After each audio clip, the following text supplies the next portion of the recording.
जय जगन्नाथ पिला माने आज आम जानिबा तुम चतुर्थ श्रेणी गणित बही रे जो गणित कुक बहीटी अच्छी तार जो पाठ एक रेखाखंडर दैर्घ्य मापिबा रेखाखंड विषय जानिबा। देख आम तुम परिवेश रे जो चेयर टेबुल बही खाता ज्योमेट्री बॉक्स स्केल चक सब देखुच घर मानकर जो बाउंश बाड़ी तुम जहाँ सब अच्छी से सब रेखा विशिष्ट रेखा अच्छी केमिति रेखा कोटा सीधा अच्छी कोटा बंका अच्छी।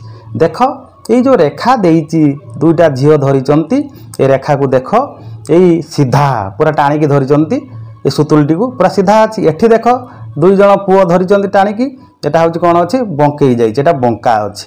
तेणु आम बहीर धार टेबुल धार कांथर धार विभिन्न मिलन स्थल पोस्ट कार्ड सबू आम देखा तादर सब धार अच्छी। तेणु ये धार गुड़ाक को नहीं आमे कौन करिबा वर्तमान धार तैयारी करिबा ए केतक बिंदु देइची ए बिंदु को जोड़ी आमे धार तैयारी करिबा। तेणु ये जो बिंदु देइची आमे या धर सीधा बंका सब धार तैयारी करिबा ता सहित आमे कौन करि परिबा एठी त्रिभुज आयत चित्र वर्ग चित्र करि परिबा। तीनटी रेखा को नेकी त्रिभुज चारोटी रेखा को नेकी आयत चित्र वर्ग चित्र करि परिबा। तेणु वर्ग चित्र आयत चित्र सब जो हबो तार सब नामकरण मध्य आमे देई परिबा।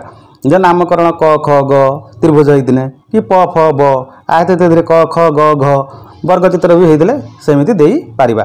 देख ये जो देइची तुमर गोटे रेखा देइची क आउ ख ये जो रेखाटी देइची ये रेखार बिंदु अच्छी क गोटे बिंदु ख गोटे बिंदु ताने ये क आउ ख है तार दुईटी प्रांत बिंदु या प्रांत बिंदु कह जाए यू आरंभ होटू शेष होती। तेणु यार कटा आउ ख हूँ गोटे प्रांत बिंदु क ख भाव या पढ़ा जाए। तेणु तुम जो स्केल अच्छी तुम ज्योमेट्री बॉक्स रे स्केल तार हूँ दैर्घ्य केते 15 सेमी। देख एपटू देले 15 सेमी सेपट को भी सही 15 सेमी। तेणु एक आम तुम यही 15 सेंटीमीटर विशिष्ट एक थर रे आम 15 सेंटीमीटर रेखाखंड अंकन करि पारिबा। तापर पुणी आउ थर जदि पकेबा 30 हम एमती बढ़ी बढ़ी चलो। तेणु देख यही जो देइची प फ यार प गोटे बिंदु प्रांत बिंदु फ गोटे प्रांत बिंदु एठी रेखाखंडर नाम कौन है ना प आउ फ। देख प्रत्येक रेखाखंडर निर्दिष्ट दैर्घ्य रही छोट काट बड़ काट जहाँ कर दैर्घ्य रही यार दुई प्रांत बिंदु मध्य थिबा दूरता होउची एही रेखाखंडर दैर्घ्य। ये जो दुई प्रांत बिंदु अच्छी ये आउ यार जो दूरता होउची एही रेखाखंडर होउची दैर्घ्य मन रख। या भीतर दूरता जो दुईटी प्रांत बिंदुर ये गोटे प्रांत ये प्रांत बिंदुर दूरता होउची यार प फ जो रेखार दैर्घ्य। तेणु आम एटा जानिले। तेणु यही जो रेखाखंड सब नहीं कि आम देख प फ लिखा लेखिकी जब तापर एमती गारटे पकईदबा एटा रेखाखंड बोली पढ़ा जीव मन रख से भली। देख यही जो सब देइची नामकरण ये सब होइची च छ मध्य ये सब लिखाई तुम कौन कर ना आम 1 मीटर 1 सेंटीमीटर 2 सेंटीमीटर 4 सेंटीमीटर आम सब रेखाखंड काटिबा। तेणु रेखाखंडर दैर्घ्य तार प्रांत बिंदु दुईटी मध्य थिबा दूरता सहित सामान। रेखाखंडर जी दैर्घ्य हम ता दुईटी प्रांत बिंदु मध्य दूरता हूँ कौन ना केते हम ना यार हूँ प्रांत बिंदु दुईटी मध्य थिबा दूरता सहित सामान। रेखाखंडर दैर्घ्य प्रांत बिंदु मध्य थिबा दूरता सहित सामान एटा को आमको मन रखा हम न। तेणु आउ थे मुझे रिपीट करुच्ची एक रेखाखंडर दैर्घ्य तार प्रांत बिंदु दुईटी मध्य थिबा दूरता सहित सामान। एटा परीक्षार परे डैश पूरण पड़े 1 मार्किया पड़े मन रख। यही जो बिंदु देइची ये बिंदु को आम जोड़िकी कौन करवा रेखाखंड अंकन करवा। नामकरण मध्य देवा ये देख लिखाई क ख रेखाखंड उपर गार दिखाई ख ग रेखाखंड एम सब लिखाई। तेणु आम ये चित्र करने द्वारा तापर आम जानिबा वर्तमान तुम जो सब तुम उड़िया अक्षर लिखुच ओ आ फला लिखुच इंग्राजी अक्षर लिखुच ABCD लिखुच जो लेटर से भितर सब रेखाखंडर समष्टि।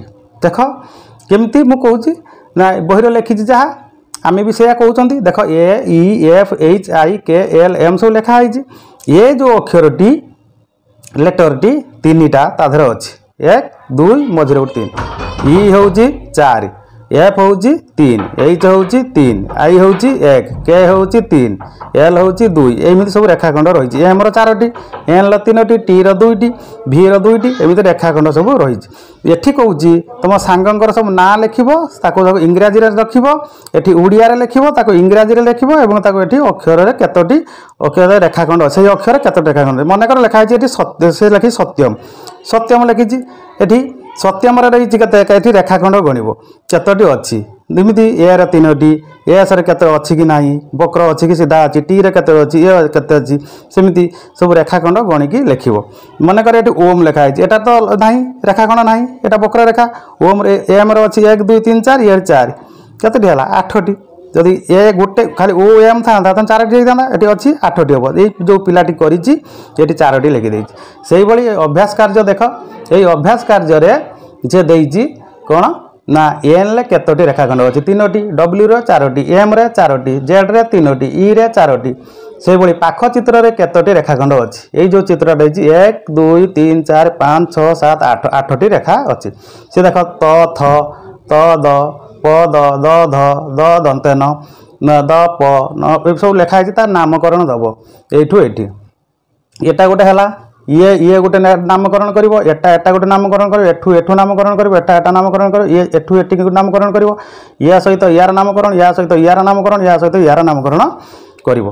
तापर ये जो देख त्रिभुज देइछि, त्रिभुजर 3टी अच्छी, ये गोटे ये गोटे ये गोटे, एटा देइछि एकु या सहित या सहित ये या सहित नामकरण हम। एटा आयत चित्र 1 2 3 4, एटा कहते प्रस्थ, एटा कहते दैर्घ्य। तेणु एठी एटा को नामकरण करिवो, ये या सहित नामकरण, ये या सहित नामकरण, एटा को या सहित नामकरण बा ये या सहित नामकरण हम। एटा आयत चित्र।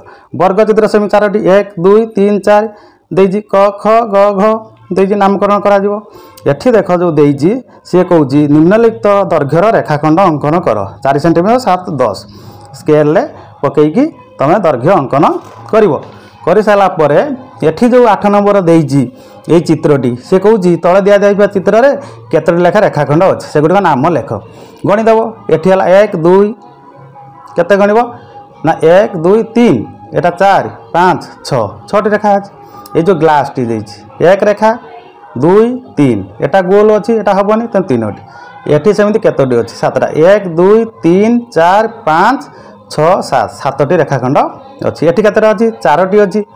एठी सेमती केतोटी अच्छी लिखिबो, एठी सेमती केतोटी अच्छी लिखिबो, एठी सेमती देख ये तापर नंबर आसला तो रेखाखंड गुड़िक दैर्घ्य या दैर्घ्य को मापिबो स्केल। एठी स्केल मुंड रखिबो, एठी देखिबो एठी जोटी रहउची सेटा लिखिबो। एटा होची 3 एटा 5 6 एटा कि 4 ही पर एटा को मापिबो।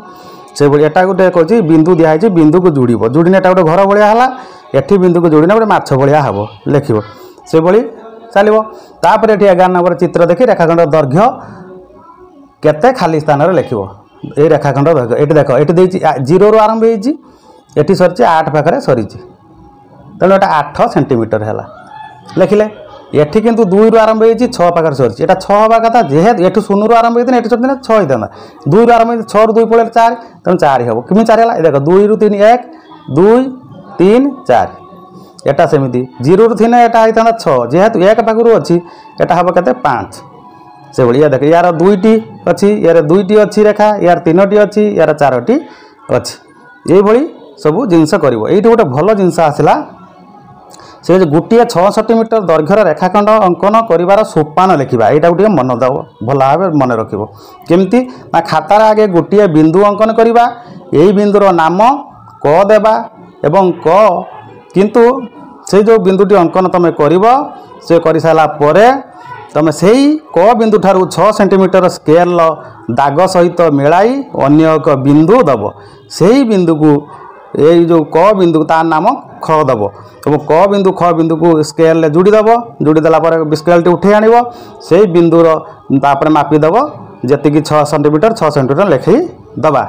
यह है तार सोपान। आगे गोटे बिंदु देदेबा गोटे जगार गोटे आम ये गोटे अंकन कर देखा यहाँ जी आम धरवा ये गोटे बिंदु देले ता नामकरण देले तापरे स्केल पकईकी आम ये जो हम 6 सेठी देदेबा तार नामकरण दबा स्केलटा उठे आने ये स्केल बिंदु को से बिंदु जोड़ीदेबा। जोड़ीदेला 6 सेंटीमीटर माप हो गला से अंकन कर। बहुत बहुत धन्यवाद। जय जगन्नाथ।